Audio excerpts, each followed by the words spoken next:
maanta meeshan kulan iskugu imaadnay oo inoogu yeereen cid abkay fardaan oo curudka dagoodi ah taas oo ku xisaabsan inay la rabaan gabar woman reeb ay dagoodi iskugu yeereen gabadhi ayadeed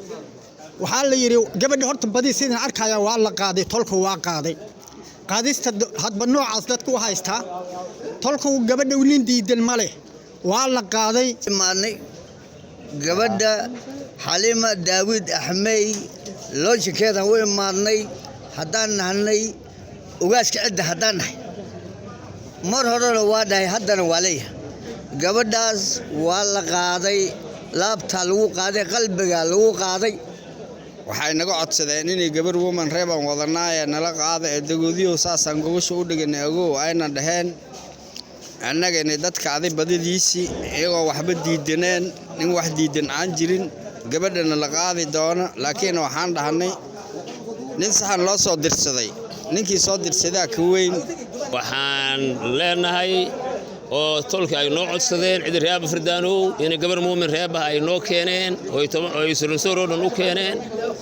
annagana aan la qaadanay insha Allah waa la isku noqonaa baa dadka warkiisa u batay warkaasna gabadhi in loo qaadan waliba aniga waxaan sii jeedinaa codsi oo soo u jeedinaya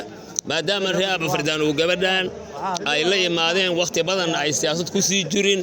waxa uu soo jeedinaa oo codsi oo tolka ayagana ay ducooynaayeen ee gabadhan loo fiiri lahaado oo gabadhu u horeysay oo soo martay soo sharaxdo ama tol gogol u dhigata waayida iyo raabeed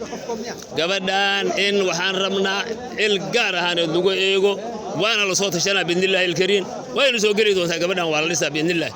bismillaahi raxmaanir raxiim ana Cabdullaahi Maxamed Xuseen ali dhahaa waxaan ka socdaa beesha reer Geelble maanta gabartan Halima Daawid Axmed oo gogasho noo dhigatay waa gabarta ugu horeysay oo beesha reer dagoodiye waana cid curudka waana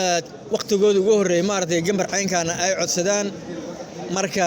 waa nagala dambeeya oo qabiilkii baan kula noqonaynaa naga dambeeya geed gadaalaad u weyn yahay ilaa laabtaan ku qaadnay gabarta waxaan u maleynaa insha Allah inaan ku qeyri doono ayagana niyad qeyr ha u sheegeeno marka aad iyo aad yaan ugu faraxsanahay gogasho maanta cidaan maad reeb soo dhigato bismillah